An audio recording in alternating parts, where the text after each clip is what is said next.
बिस्मिल्लाहिर्रहमानिर्रहीम। Dear aspirants, अस्सलाम वालेकुम।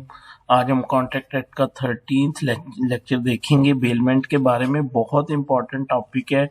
आप लोगों से एक्सपेक्ट करता हूं कि आप लोग लेक्चर को गो थ्रू भी करेंगे, कमेंट भी करेंगे और दूसरों के साथ जो है वो शेयर भी करेंगे। अच्छा बच्चों, कॉन्ट्रैक्ट ऑफ बेलमेंट के ऊपर मैंने बहुत मेहनत की है। इसका रेलेवेंट प्रोविजन सेक्शन 148 टू 181 है। तो मेरी कोशिश होगी आज मैं विद एग्जांपल्स आपको जो है इसको जो है वो एक्सप्लेन कर सकूं। सेक्शन 148 को एक दफा देख लेते हैं, वो क्या कहता है। सेक्शन 148 ये कहता है बेलमेंट, बेलन एंड बेली। अब bailment is the delivery of good by one person to another for some purpose. इसको हाईलाइट करते जाएं। बेलमेंट क्या है? डिलीवरी। डिलीवरी इसको हाईलाइट करें। डिलीवरी किसकी? Delivery of goods, movable property. इसको भी हाईलाइट करें, इसको भी हाईलाइट करें। अब ये एसेंशियल्स हैं। बेलमेंट क्या है? डिलीवरी है किसकी? ऑफ गुड्स है। फिर by one person to another, इसको भी हाईलाइट करें या इसको डिलीवरी के साथ ही मिला लें। Delivery by from one person to another of the goods. फिर उसके बाद for some purpose, for some purpose इसको भी हाईलाइट कर लें। ठीक है। अपॉन ए कॉन्ट्रैक्ट, इसको भी की पॉइंट को इसको भी हाईलाइट कर लें। ये इंग्रेडिएंट्स हैं बेलमेंट के। तो बेलमेंट क्या है? वो डिलीवरी ऑफ गुड्स है one person to another person और फॉर सम पर्पस, किसी खास पर्पस के लिए। अपॉन ए कॉन्ट्रैक्ट, और फिर वेरी इंपॉर्टेंट इसको भी हाईलाइट करें, अंडर सम कॉन्ट्रैक्ट जो है वो हो। फिर that they shall when the purpose is accomplish be returned or otherwise dispose of according to the direction of the person delivering them. ये यहाँ पे रिटर्न को भी हाईलाइट कर दें। when the purpose is extreme be returned or otherwise dispose of, इसको भी highlight कर लें। ये भी इसका जो है वो क्या है, इसके की पॉइंट्स हैं। ठीक है। The person delivering the goods is called the bailor. जो बंदा गुड्स दे रहा है वो बेलर है। The person to whom they are deliver is called the bailee, और जिसको मिल रही है वो कौन है? वो बेली है। तो होप कि आपको मेरी बात की जो है वो समझ आ गई। बस बच्चों यहीं पे रुके। अब मैंने आपके लिए जो है वो कोई एग्जांपल तैयार की है। मैं उन एग्जांपल्स के साथ जब आपको समझाऊंगा तो आपको जो है ना ये कॉन्सेप्ट जो है ना वो बड़ा क्लियर हो जाएगा कि डिलीवरी ऑफ गुड्स क्या है और पर्पस से क्या मुराद है, अंडर कॉन्ट्रैक्ट ये क्या चीज है। देखिए मेरी बात सुनिए।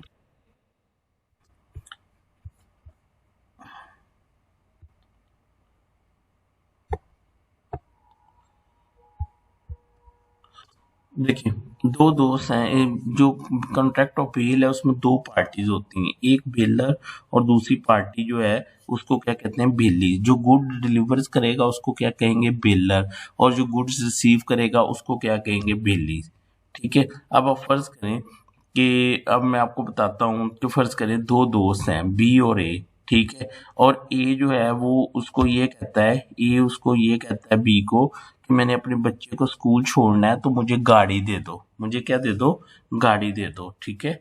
तो ये जो हमने अभी पढ़ा है, क्या ये कॉन्ट्रैक्ट ऑफ बेल है?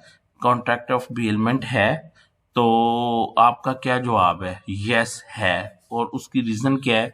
देखें इसमें डिलीवरी ऑफ गुड्स, बेलमेंट की हमने डेफिनेशन क्या देखी थी कि उसमें डिलीवरी ऑफ गुड्स होगा, from one person to another होगा और फॉर सम पर्पस होगा। ठीक है। अब हमने जो एग्जांपल देखी थी उसमें आप देखें जरा कि वो जिसने गाड़ी दी वो बेलर और वो ए, और पर्पस क्या था? बच्चे को जो है वो कहाँ पे छोड़ के आना है? स्कूल छोड़ के आना है। ठीक है। तो फिर अच्छा, बेलमेंट में क्या होता है कि पोजेशन ट्रांसफर होता है, ओनरशिप ट्रांसफर नहीं होती। तो वो जो हमने एग्जांपल देखी है उसमें आप देखें कि वो सारी चीजें जो है वो कवर हो रही हैं कि जो गुड्स हैं वो भी, यानी गाड़ी गुड्स है वो ट्रांसफर हो रही है बी बेलर से किसको? ए को, बेली को ट्रांसफर हो रही है। और किस पर्पस के लिए? फॉर स्कूल, स्कूल के पर्पस के लिए। तो हम कह सकते हैं कि ये एक कॉन्ट्रैक्ट ऑफ जो है वो बेलमेंट था। ठीक है। और ये मैं बता चुका हूँ कि जिसने गाड़ी दी वो बेलर और जिसको गाड़ी मिली वो कौन है? वो बेली है। ठीक है। अच्छा, फिर इससे एक और बात, जब वो मसलन बच्चे को स्कूल छोड़ आएगा तो उसके बाद वो गाड़ी उसको क्या करेगा, वापस करेगा। तो ये हमने क्या पढ़ा था कि after the completement of the purpose to return the goods, ठीक है, कि उसको वापस की जाए या dispose of as per his direction, या वो जिस तरह कहे उस तरह। मसलन मसलन वो गाड़ी वापस देने, वो कहता है मेरी वाइफ को दे दो। तो ये वो जो हमने पढ़ा था कि या तो वो उसको रिटर्न करे या एट हिज डायरेक्शन जो है वो उसको क्या कर दे, डिस्पोज ऑफ कर दे। तो ये एक पूरा जो एक कॉन्ट्रैक्ट ऑफ बेल था, ये उसकी एग्जांपल थी। तो अब इसके एसेंशियल जो बनेंगे, जो हमने अभी तक जो है वो पढ़ा है, वो क्या है कि एक तो पोजेशन शिफ्ट हो, फिर अंडर सम कॉन्ट्रैक्ट हो, और फिर किसी खास मकसद के लिए वो जो है वो हो, ठीक है। अच्छा, अब ये जो डिलीवरी होगी, डिलीवरी वो दो किस्म की हो सकती है, एक एक्चुअल डिलीवरी और एक सिंबॉलिक डिलीवरी, ठीक है। अब हम देखते हैं कि ये एक्चुअल डिलीवरी और सिंबॉलिक डिलीवरी। एक दोस्त अपने क्लास फेलो को कहता है कि मुझे किताब दे दो पढ़ने के लिए, ठीक है। तो वो क्या करता है, दोस्त उसका क्लासमेट क्या करता है कि उसको एक्चुअली वो जो किताब है वो हैंड ओवर कर देता है। तो ये कॉन्ट्रैक्ट ऑफ बेलमेंट है और ये एक्चुअल डिलीवरी है, ठीक है। और अगर कोई किसी से गाड़ी मांगता है तो वो उसको उसकी चाबी पकड़ा रहा है, गाड़ी नहीं उसको पकड़ा रहा है, इसको सिंबॉलिक डिलीवरी कहेंगे। तो होप कि आपको वो जो डिलीवरी है उसकी भी जो है वो समझ आ गई है, ठीक है। अच्छा, अब हम थोड़ा सा आगे चलते हैं। फर्ज करें एक ओल्ड मैन जो है वो एक रेस्टोरेंट में आता है, ठीक है, और जो वहाँ पे वेटर है वो उसको कहता है कि आप ना मुझे अपना कोट दे दें, मैं इसको हैंग कर देता हूँ, ठीक है। तो अगर वो उसको अपना कोट दे देता है तो अब आप लोग बताएं कि अगर वो वेटर को अपना कोट दे देता है तो क्या ये एक कॉन्ट्रैक्ट ऑफ बेलमेंट है? तो इसका जवाब है yes, it is a contract of bailment. उसकी रीजन क्या है कि उसने देखें, उसने अपना कोट उसको दे दिया वेटर को, तो ये क्या हो गया, कोट जो था वो गुड्स थी और उसने वेटर को पकड़ा दिया, ये क्या हो गया, डिलीवरी ऑफ गुड्स हो गई। अच्छा, और उसका पर्पस क्या था, to save the coat, coat को सेव करके रखा जाए, ठीक है। और जब वो रेस्टोरेंट छोड़ेगा तो उसको वापस मिल जाएगा। तो इसको क्या कहेंगे बच्चों, कॉन्ट्रैक्ट ऑफ बेलमेंट कहेंगे, ठीक है। होप के आपको मैं जो चीज़ आपको समझाना चाह रहा हूँ उसकी आपको समझ आ गई है, ठीक है। अगर वही बूढ़ा शख्स उसको ये कहता कि मेरा कोट जो है वो मेरी चेयर के पास रख दो, तो क्या ये कॉन्ट्रैक्ट ऑफ बेलमेंट था? Not at all. क्यों? क्योंकि इसमें दूसरे बंदे को उसका पोजेशन नहीं मिला, किसका, उसके कोट का जो है वो पोजेशन जो है वो नहीं मिला, ठीक है। अच्छा, नो, क्योंकि उसको कॉन्ट्रैक्ट वो पोजेशन उसको शिफ्ट नहीं हुआ कोर्ट का, तो लिहाजा हम ये नहीं कहेंगे कि वो कॉन्ट्रैक्ट ऑफ बेलमेंट था, ठीक है। अच्छा, अब एक और एग्जांपल देखिए। एक शख्स बैंक जाता है और वो वहाँ पे जाके अपनी जो ज्वेलरी है वो वहाँ बैंक में रखवाता है, ठीक है। तो क्या ये कॉन्ट्रैक्ट ऑफ बेलमेंट है बच्चों, कि उसने अपने ज्वेलरी जो है वो वहाँ पे कोर्ट के लॉकर में जो है वो रखवाई है, तो उसको कीज नहीं दी गई। तो अगर उसको कीज नहीं दी गई तो क्या वो कॉन्ट्रैक्ट ऑफ बेलमेंट कहलाएगा? नो, क्योंकि उसको वो कीज नहीं हैंड ओवर की गई। अगर उसको ज्वेलरी की लॉकर की कीज भी दे दी जाती तो हम कहते कि ये जो है वो एक कॉन्ट्रैक्ट ऑफ बेलमेंट है। अच्छा, अब एक और चीज जो है, फिर एक और चीज देखें। फर्ज करें कि वो जो जेवर है जो उसने लॉकर में रखवाया था वो चोरी हो जाता है, ठीक है। अब वो चोरी हो गया है तो बाद में वो पुलिस को मिल जाता है, ठीक है। तो अब पुलिस को जो है वो मिल जाता है, तो क्या पुलिस उसको वापस करने की पाबंद है, या क्या वो कॉन्ट्रैक्ट ऑफ बेलमेंट है? नो। क्यों? क्योंकि कोई कॉन्ट्रैक्ट नहीं था पुलिस का और उस बंदे का जिसको वापस मिलना है। देखिए, लॉ, अंडर लॉ वो वापस करने का पाबंद है, वो कुछ और होगा। हम बात कर रहे हैं कि क्या वो कॉन्ट्रैक्ट ऑफ बेलमेंट है? Not at all, not at all. क्यों? क्योंकि वो पुलिस के पास जो गुड्स आई हैं वो अंडर सम कॉन्ट्रैक्ट नहीं आई, ठीक है, वो जो स्टोलन गुड्स आई हैं। तो होप कि आपको इसकी भी जो है वो समझ आ गई कि इसके लिए कॉन्ट्रैक्ट का जो है वो होना जरूरी है। तो ये भी एक इसका क्या था, वो एसेंशियल था। अब हम थोड़ा सा जो है वो आगे चलते हैं। अब हम थोड़ा सा जो है इसकी बेसिस ऑफ कॉन्ट्रैक्ट ऑफ अच्छा, एक चीज जो है वो पर्पस वो हम ऑलरेडी कर चुके हैं कि मसलन जो सबसे पहली एग्जांपल थी, अच्छा, एक और चीज कि वो किसी खास पर्पस के लिए जो है वो क्या होगा कि वो गुड्स दी जाएंगी। अगर मैं किसी गरीब को खेलने के लिए खिलौने दे देता हूँ तो क्या वो कॉन्ट्रैक्ट ऑफ बेलमेंट होगा? Not at all, not at all. क्यों? क्योंकि वो खिलौने मुझे वापस नहीं मिलने और ना ही कोई ऐसा एग्रीमेंट है कि वो वापस आएंगे। तो कॉन्ट्रैक्ट ऑफ बेलमेंट में क्या होता है, स्पेसिफिक पर्पस होता है और फिर वो चीजें वापस, गुड्स जो दी जाती हैं वो वापस भी मिलती हैं। लेकिन अगर किसी गरीब को खेलने के लिए कोई टॉयज वगैरह दे दिए गए हैं तो उसको हम कभी भी ये नहीं कहेंगे कि वो कॉन्ट्रैक्ट ऑफ बेलमेंट है। ठीक है।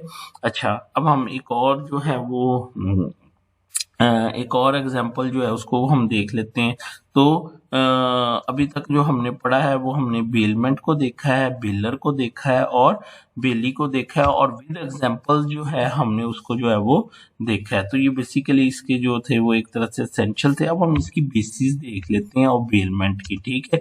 अच्छा, इसको आप इसकी बुनियाद पे इसकी काइंड्स भी कर सकते हैं, kinds of bail, contract of bailment भी कर सकते हैं। एक है कंसिडरेशन की बुनियाद पे और एक है बेनिफिट्स की बुनियाद पे। अगर कंसिडरेशन की बुनियाद पे हो तो वो ग्रेचुअस भी हो सकता है, नॉन ग्रेचुअस भी हो सकता है। मसलन अभी हमने एक एग्जांपल जो देखी थी, ग्रेचुअस की एग्जांपल क्या है कि ए को कहता है मैंने अपने बच्चे को स्कूल छोड़ के आना है तो मुझे जो है वो कीज दे दो उसकी गाड़ी की। ठीक है, तो वो उसको दे देता है। ठीक है, तो इसको क्या कहेंगे, ये कॉन्ट्रैक्ट ऑफ बेलमेंट कौन सा है? ग्रेचुअस है। ठीक है, फ्री ऑफ चार्जेस है। लेकिन अगर वो उसको ये कहे, उसका बी ए उसको ये कहे कि ठीक है, नहीं, बी ए को ये कहे, बेलर कहे कि ठीक है मैं तुम्हें गाड़ी देता हूँ लेकिन मैं तुमसे पैसे लूंगा, तो ये भी कॉन्ट्रैक्ट ऑफ बेलमेंट है। लेकिन ये कौन सा हो जाएगा? ये नॉन ग्रेचुअस हो जाएगा कि जिसमें क्या होता है कि चार्जेस भी वो उससे मांग रहा है, तो वो नॉन ग्रेचुअस हो जाएगा। ठीक है, तो होप कि आपको इसकी जो है वो समझ आ गई। अच्छा, फिर एक तो कंसिडरेशन की बुनियाद पे बेलमेंट, एक इसकी बेसिस बेनिफिट की बुनियाद पे हो सकती है। ठीक है, वो क्या हो सकता है कि बेनिफिट जो है वो बेली के लिए हो सकता है सिर्फ। ठीक है, या वो कॉन्ट्रैक्ट ऑफ बेलमेंट बेलर के लिए या म्यूचुअल के लिए हो सकता है। मसलन वो जो पहला था, बच्चे को स्कूल छोड़ के आना था, वो किसके वो किसके वो किसके लिए था? वो वो बिल्ली के लिए था, उसमें बिल्डर का कोई नहीं था। ठीक है, लेकिन अगर वो विद चार्जेस उसको छोड़ के आता तो फिर उसको क्या हो जाता?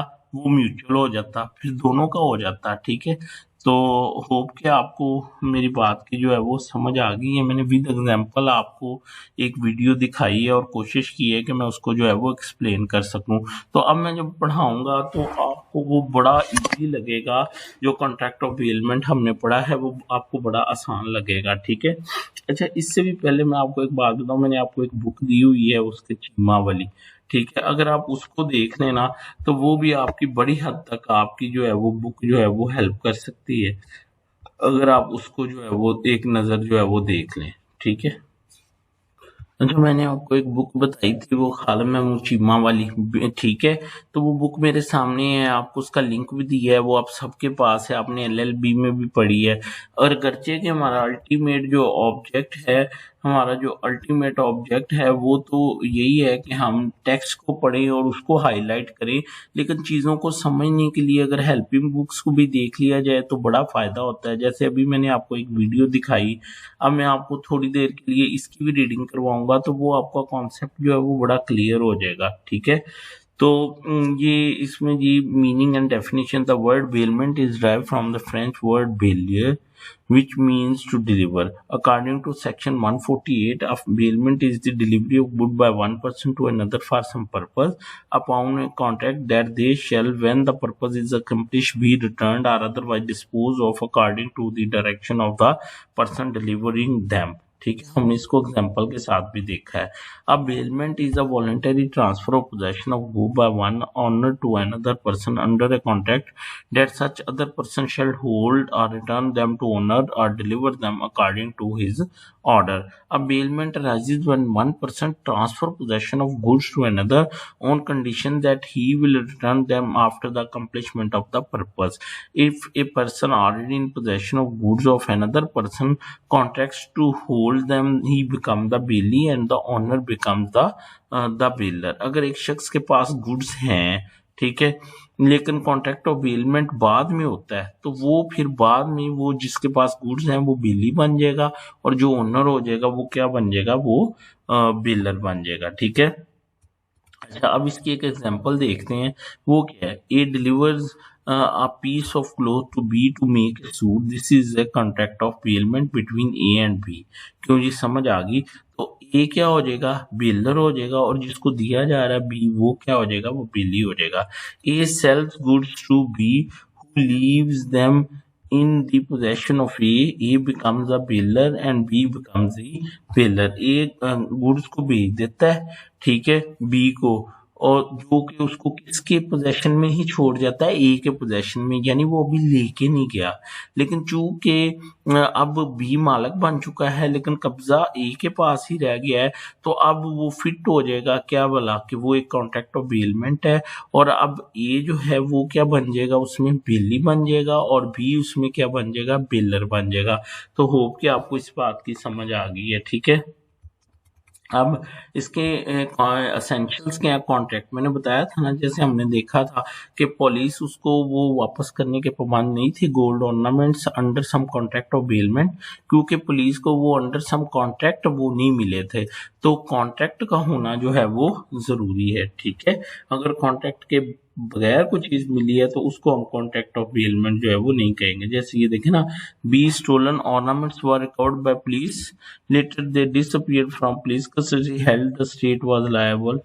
अच्छा, इसको छोड़ेंगे, आगे है स्पेसिफिक पर्पस। ठीक है, हाँ, फिर हमने देखा था कि अगर बच्चों को वो कुछ चीजें खेलने के लिए दे रहा तो वो कॉन्ट्रैक्ट ऑफ बेलमेंट नहीं है, उसका स्पेसिफिक पर्पस होना चाहिए कि बच्चों को गाड़ी चाहिए, बच्चों को स्कूल छोड़ने के लिए, किताब चाहिए पढ़ने के लिए, पेन चाहिए एग्जाम में लेके जाने के लिए। ठीक है, ठीक है, तो स्पेसिफिक पर्पस होना चाहिए। उसके बाद डिलीवरी ऑफ गुड और फिर पोजेशन का चेंज होना जरूरी है। जैसे हमने देखा था कि जब उसने कहा कि कोट मेरी चेयर के पास रख दो, तो वो हम उसको बेलमेंट इसलिए नहीं कहेंगे कॉन्ट्रैक्ट ऑफ बेलमेंट, क्योंकि पोजेशन जो था वो ट्रांसफर नहीं हुआ। तो प्लीज आप इस बुक को भी देखिएगा। ठीक है, इसमें ऑनरशिप जो है वो चेंज नहीं होती। ठीक है, और फिर स्पेसिफिक पर्पस के बाद वो चीज उसको जो है वो वापस भी जो है वो मिलती है। उसके बाद हमने देखा था काइंड्स ऑफ बेलमेंट, वो हमने देखा था on the basis of benefit, जो है ग्रेचुअस और नॉन ग्रेचुअस नहीं, for the benefit of baler, for the benefit of belly, और फॉर म्यूचुअल उसका म्यूचुअल बेलर और बेली के लिए। तो इसकी भी हमने एग्जांपल पढ़ी थी, यहाँ पे भी उसने एग्जांपल देखी है। और फिर हमने कंसिडरेशन पढ़ा था ग्रेचुअस या विदाउट ग्रेचुअस, ठीक है, या विदाउट रिवार्ड या विद रिवार्ड। ठीक है, तो ये हमने पढ़ लिया। अब हम इसकी थोड़ी सी जो है वो रीडिंग कर लेते हैं। ये मैंने आपको पढ़ा दिया है। ठीक है, होप कि आपको समझ आ जाएगी। अच्छा, delivery to bail, how made the delivery to bailee may be made by doing anything which has the effect of putting the goods in possession of the intended bailee और of any person authorise to hold them on his behalf. ठीक है, तो इसमें वो basically ये बताना चाहता है कि जरूरी नहीं है कि आप फिजिकली उस चीज का पोजेशन जो है वो ट्रांसफर करें। जैसे हमने देखा था कि एक बुक अगर दूसरे को पढ़ने के लिए दी जा रही है तो ये एक्चुअल डिलीवरी है, लेकिन अगर किसी को गाड़ी की चाबी पकड़ाई जा रही है तो ये क्या हो गया, ये सिंबॉलिक पोजेशन हो गया। तो सेक्शन 49 बेसिकली ये बता रहा है कि सिंबॉलिक या कंस्ट्रक्टिव डिलीवरी भी हो सकती है और फिजिकल एक्चुअल डिलीवरी भी हो सकती है। उसके बाद आगे बड़ा आसान है कि वो उसकी जो है वो जो ड्यूटीज जो है बेलर की वो ड्यूटी शुरू हो जाती हैं। ठीक है, bailor duty to disclose fault in goods failed, the bailor is bound to disclose to bailee fault in goods failed of which the beller is aware and which materially interfere with the use of them or expose the belly to extraordinary risk, and if does not make such disclosure, he is responsible for damage arising out of the bailey directing from such fault।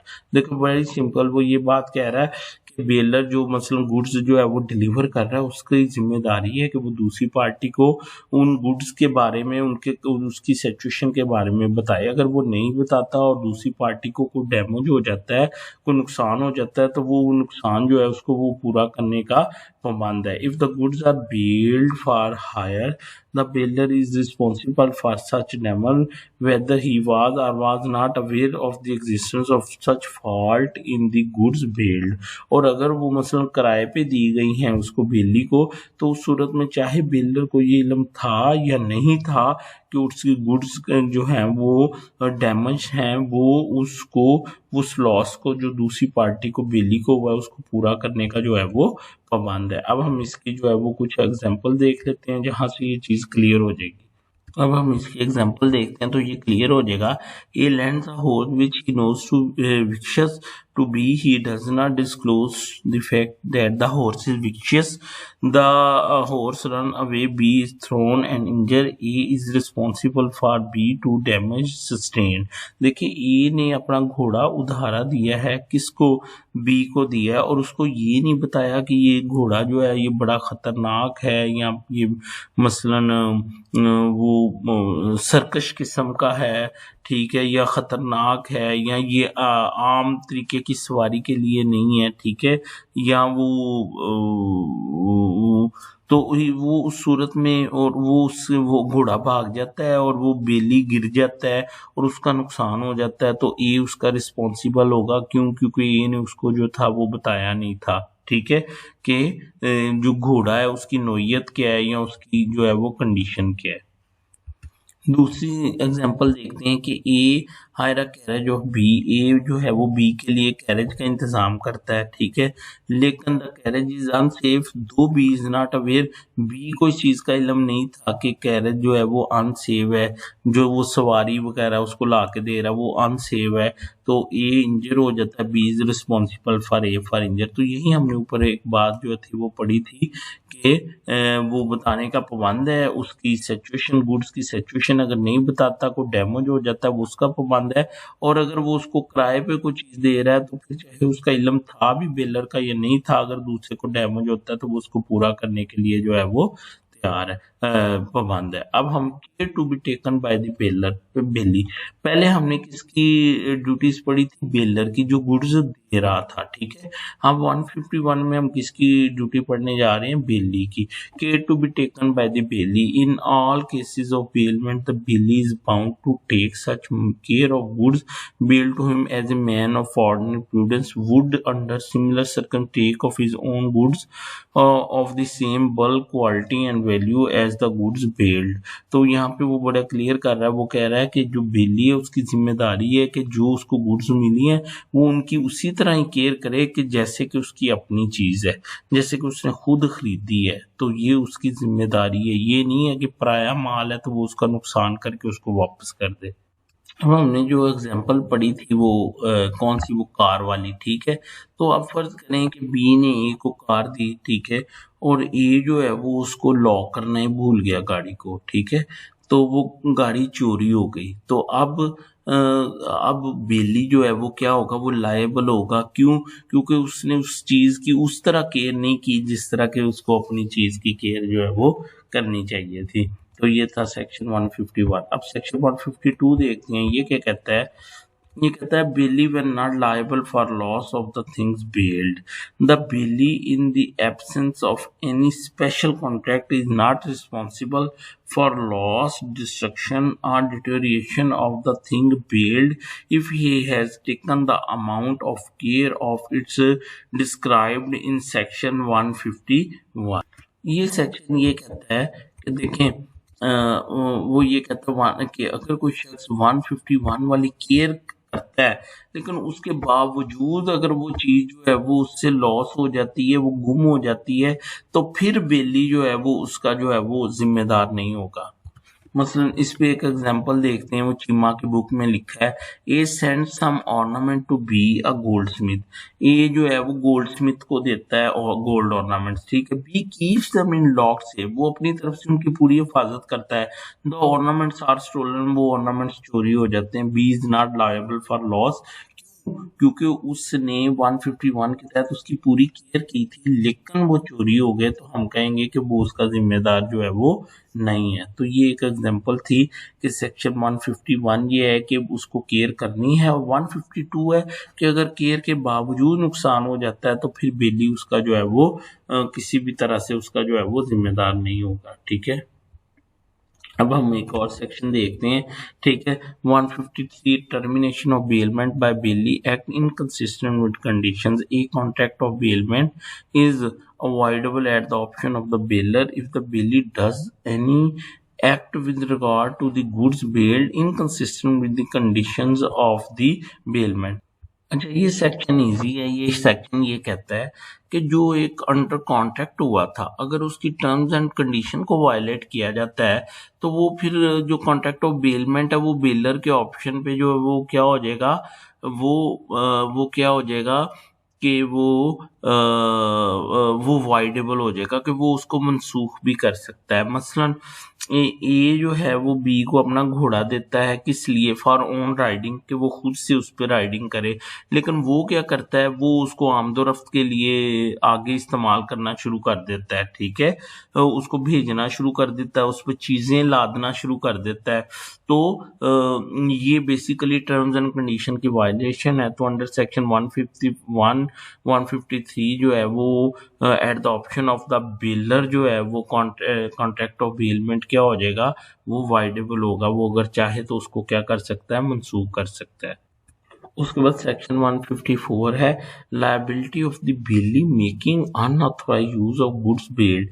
If the bailee make any use of good bailed which is not according to the condition of the bailment, he is liable to make compensation to the bailor for any damage arising to the goods for or during such use of them। देखें section 153 था कि contract पे उसका क्या असर होगा अगर बेली जो है वो कॉन्ट्रैक्ट की टर्म्स एंड कंडीशन की वायलेशन करता है। तो वो ये था कि वो जो बेलर है वो उसको क्या कर सकता है, उसको मनसूख कर सकता है, उस कॉन्ट्रैक्ट को वाइडेबल होगा एट हिज ऑप्शन। लेकिन 154 कहता है कि अगर उन कंडीशंस की वायलेशन की वजह से अगर कोई नुकसान भी हो जाता है तो उसको वो पूरा करने का पाबंद होगा। कौन भला, जो बेली है, ठीक है। If the bailee make any use of goods bailed which is not according to the condition of the bailment, he is liable to make compensation to the bailor for any damage arising to the goods for or during such use of them. मसलन A lends a horse to B for his own riding only. B allows C, a member of the family, to ride the horse. C ride with care, but the horse accidentally fall and is injured. B is liable to make compensation to A for the injury done to the horse।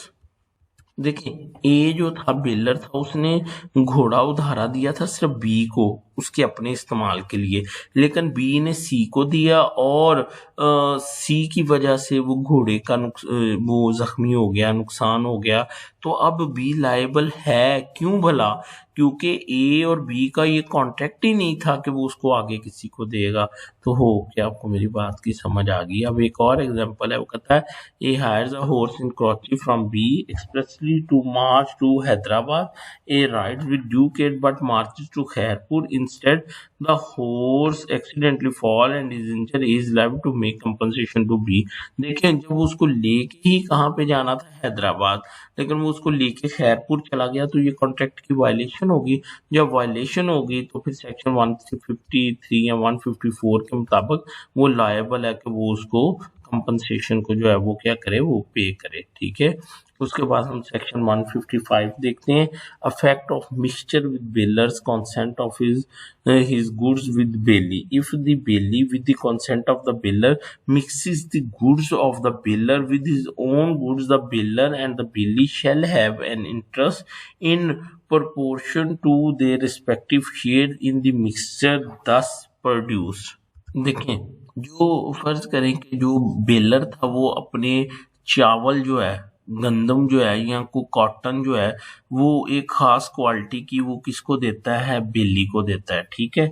और वो अब उसकी consent के साथ वो जो उसकी अपने उसके जो चावल होते हैं उसमें वो उसकी चावल की बोरियां भी मिक्स कर देता है या चावल मिक्स कर देता है। अब विद कंसेंट हो गया।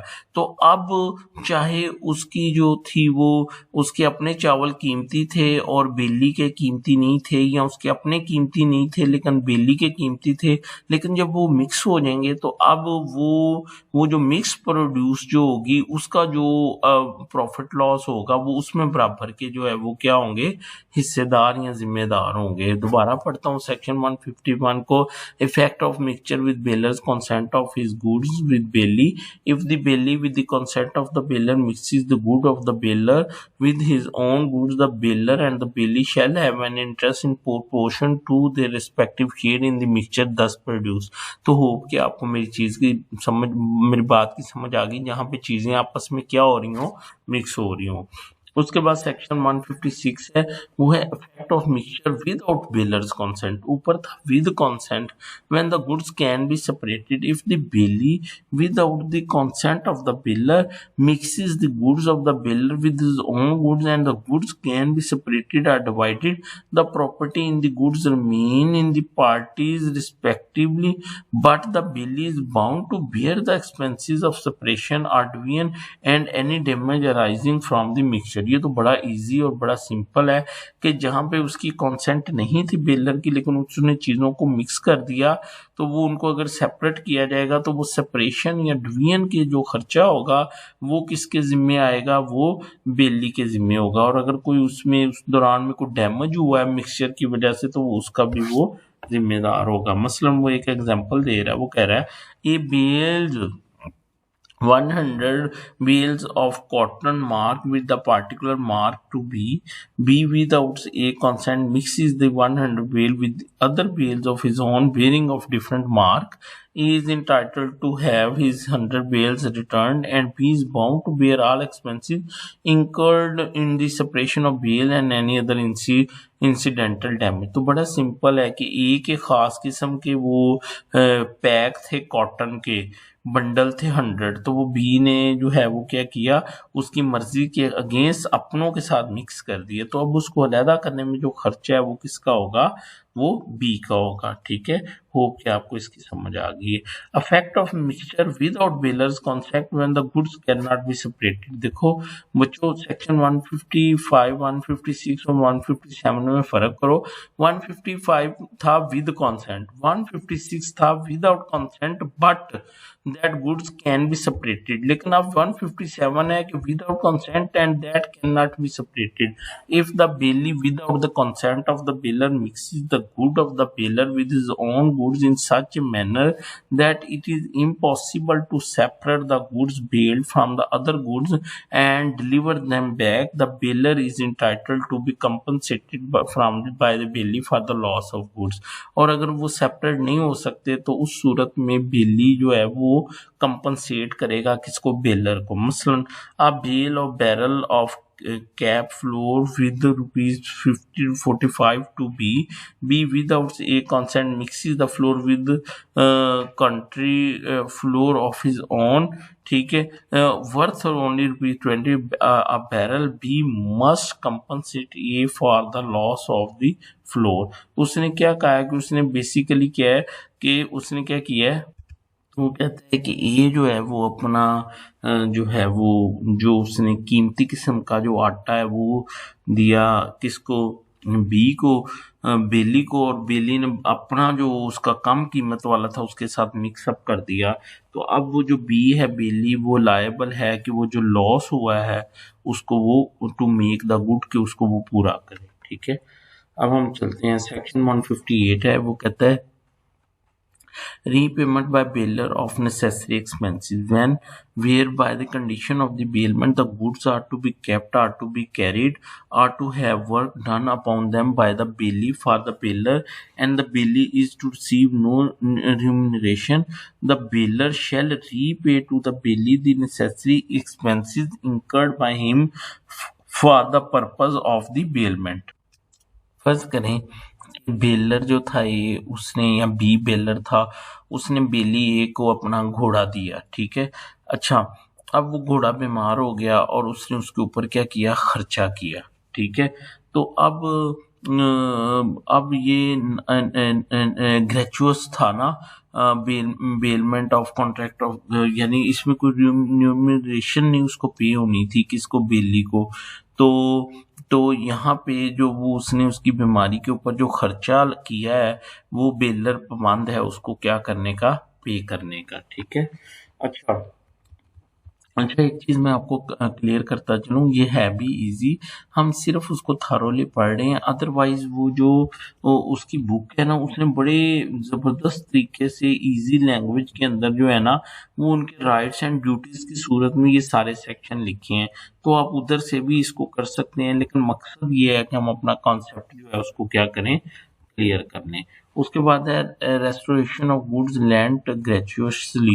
The lender of a thing for use many at any time required it returned if the loan was gratuitous, even though he lent it for a specified time or purpose. But if on the faith of such loan made for specified time or purpose, the borrower has acted in such a manner that the return of the thing lent before the time agreed upon would cause him loss exceeding the benefit actually delivered by him from the loan, the lender must, if he compel the return, indemnify the borrower for the amount in which the loss so occurred exceeds the benefit so derived. अच्छा, इसको आसान अल्फाज में मैं ये बताऊं, वो ये है कि वो कह रहा है जब ग्रेचुअसली एक चीज दूसरे को दी, ठीक है, तो वो किसी भी वक्त उसको जो है ना टाइम से पहले वापस मांग सकता है कि भाई आप प्लीज मुझे ना मेरी गाड़ी जो है ना वो वापस कर दो।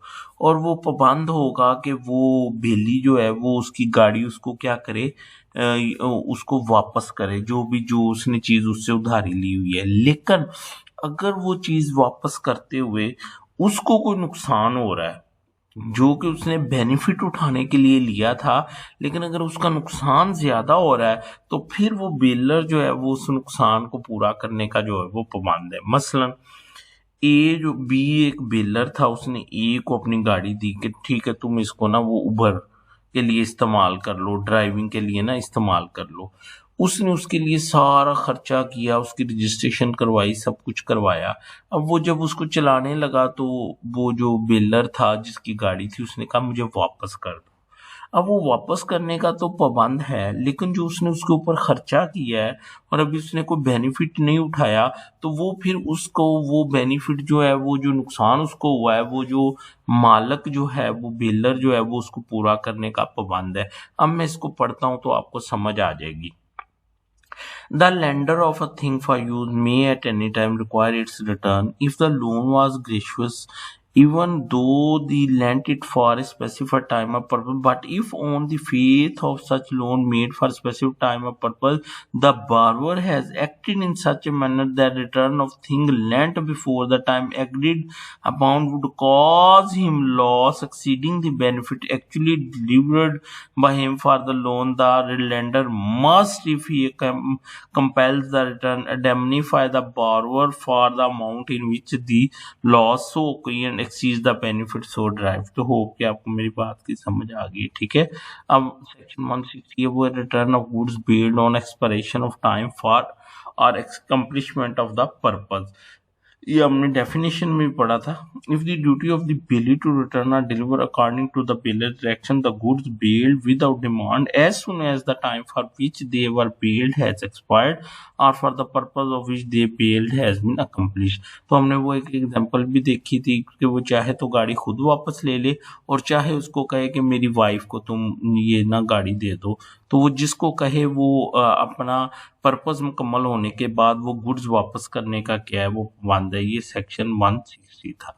सेक्शन 161 ये है, वो कहता है bailee's responsibility when goods are not duly return. ठीक है, if by the default of the bailee the goods are not returned, delivered or tendered at the proper time, he is responsible to the bailor for any loss, destruction or deterioration to the goods from that date। ये तो बहुत easy है कि वो ये कहता है कि बर वक्त चीज वापस ना करने की वजह से अगर वो बेलर को कोई नुकसान हो जाता है, मसलन उसको गाड़ी चाहिए थी, उसने जॉब पे जाना था और गाड़ी उसको टाइम पे नहीं मिली, वो जॉब पे नहीं गया, उसको जॉब से निकाल दिया गया, या उसको कोई नुकसान हो गया, या उसने किसी बिजनेस पे के लिए इस्तेमाल जाना था, तो वो फिर बेली पाबंद है कि वो जो लॉस हुआ है उसका बर वक्त उसको वापस ना करने की वजह से वो गुड्स वो उसको क्या करे, वो पूरा करे।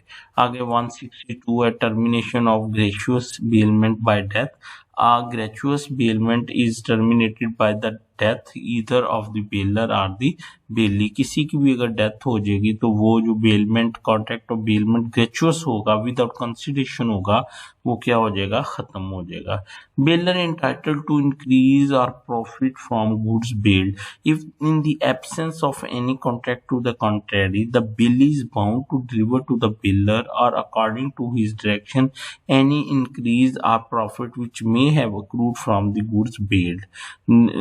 ये बड़ा सिंपल है कि गुड्स पे अगर मसलन कोई उससे प्रॉफिट गेन होता है, ठीक है, तो उस सूरत में जो बेली जो है वो पाबंद है कि वो जब उसको गुड्स डिलीवर करे तो वो इंक्रीमेंट वगैरह भी पे करे। मसलन A leaves a cow in the custody of B to be taken care of the cow has a calf, B is bound to deliver the calf as well as the cow to A. A ने जो था वो B के पास गाय छोड़ी थी, ठीक है, लेकिन अब उसका आगे जो है वो कफ भी है, बछड़ा भी है, तो वो अब पाबंद है कि वो दोनों उसको क्या करे, वापस करे। ठीक है। 164 ये है bailor's responsibility to bailee. The bailor is responsible to bailee for any loss which the bailee may sustain by reason that the bailor was not entitled to make the bailment or to receive back the goods or to give direction respecting them। मसलन ए जो था उसने जो है वो किसी और का स्कूटर जो है वो किसको दे दिया, बी को दे दिया, बिल्ली को, ठीक है। तो वो जो मालक था उसने बी के अगेंस्ट केस किया और उसने कंपनसेशन भी ली। तो नाउ अंडर सेक्शन 164 जो है वो builder is responsible to compensate the bailee for that कि उसने जो है वो बेलमेंट कर ही नहीं सकता था ना, कि वो किसी का स्कूटर उसको बेल पे दे ही नहीं सकता था। ठीक है। सेक्शन 165 कहता है bailment by several joint owner. If several joint owners of goods bail them the bailee may deliver them back to or according to the direction of one joint owner without consent of all in the absence of any agreement to the contrary। Very simple, जहाँ पे बहुत सारे baler हों तो वो goods जो है वो किसी एक को रिटर्न कर दी जाए तो यही समझा जाएगा कि सबको रिटर्न कर दी गई है, अनलेस के उनके दरमियान में कोई स्पेसिफिक एग्रीमेंट हो कि इसी को ही वापस किया जाएगा। उसके बाद सेक्शन 161 है, वो कहता है bailee not responsible on re-delivery to bailor without title if the bailor has no title to goods and the bailee in good faith delivers them back to or according to the direction of the bailor, the bailee is not responsible to the owner in respect of such delivery। ठीक है। देखें वो कहता है कि वो जो है वो बेलर जो था उसका टाइटल ही नहीं था, कि वो गाड़ी का मालिक ही नहीं था। ठीक है। और लेकिन जो बेली था उसने इन गुड फेथ क्या किया कि उस गाड़ी को वापस कर दिया या बेलर के कहने पे किसी और को दे दी। तो अब वो जो बेली है वो रिस्पॉन्सिबल नहीं होगा, किसको, ऑनर को, जो रियल ऑनर था वो उसको क्यों, because he has acted in good faith. उसने तो यही समझा था ना कि बेलर ही असल मालिक है, उसको क्या पता कि ये चोरी की गाड़ी आगे मुझे दे रहा है। ठीक है। अच्छा, उसके बाद सेक्शन 167 है right of third person claiming goods bailed. If a person other than the bailor claims good bailed he may apply to court to stop the delivery of the goods to the bailor and to decide the title of the to the goods. देखें, अगर एक baler ने बगैर honour की इजाजत के चोरी की गाड़ी जो है वो किसी और को दे दी, ठीक है, तो अब रियल मालिक कोर्ट में जा सकता है और कह सकता है कि बेली को ये कहें कि वो गाड़ी इसको वापस ना करे बेलर को जब तक कि इसका टाइटल जो है वो डिसाइड ना हो जाए। तो होप कि आपको 167 की भी समझ आ गई। Section 158 है right of finder of goods may sue for specific reward offered. The finder of good has no right to sue the owner for compensation for trouble and expense voluntarily incurred by him to preserve the goods and to find out the owner, but he may retain the goods against the owner until he receives such compensation, and where the owner has offered a specific reward for the return of goods lost, the finder may sue for such reward and may retain the goods until he receive it. देखें very simple, जो section 168 है वो कहता है अगर किसी को कोई चीज मिल गई है, ठीक है, तो वो उसको सू नहीं कर सकता किसके लिए, वो कंपनसेशन या वो एक्सपेंसिव जो उसने उसको प्रिजर्व करने के लिए खर्च किए हैं उन गुड्स को, लेकिन वो उस वक्त तक उन चीज़ों को अपने पास रख सकता है जब तक उनको वो कंपनसेशन जो है वो पे नहीं हो जाती, ठीक है। और अगर उसके ऊपर कोई इनाम था उस चीज़ पे ढूंढने के लिए, ठीक है, तो फिर वो उस वक्त तक वो चीज़ें वापस करने का पाबंद नहीं है जब तक कि उसको वो इनाम, वो रिवार्ड जो है वो मिल नहीं जाता। उसके बाद सेक्शन 169 है, वो कहता है when finder of thing commonly on sale may sell it when a thing which is commonly the subject of sale is lost, if the owner cannot with reasonable diligence be founded, or if he refuses upon demand to pay the lawful charges of the finder may sell it when the thing is in danger of perish or of loss the greater part of the value when the lawful charges of the finder in respect of things found amount to 2/3 of its value, ठीक है। Section 159 वो situation बताता है जहाँ पे finder of the good जो है वो जो उसको जो एक चीज मिली है वो किस सिचुएशन के अंदर वो उस चीज को जो है वो क्या कर सकता है, वो बेच सकता है, ठीक है। सबसे पहली शर्त तो ये है कि उसको उसका मालिक जो है ना, उसने बड़ी कोशिश की है लेकिन उसको उसका मालिक नहीं मिला, या ठीक है, या वो जो मालिक है वो उसको उसके वो चार्जेस नहीं देते, पे करता, जो पिछले सेक्शन में हमने पढ़े, जो उसने उसके ऊपर खर्चा किया है, तो वो उसको भेज सकता है जब क्या हो, जब वो जो गुड्स हैं वो पेरिशेबल नेचर की हो, यानी अगर उनको रखा जाएगा तो वो खराब हो जाएंगी, वो ज़ाया हो जाएंगी, ठीक है।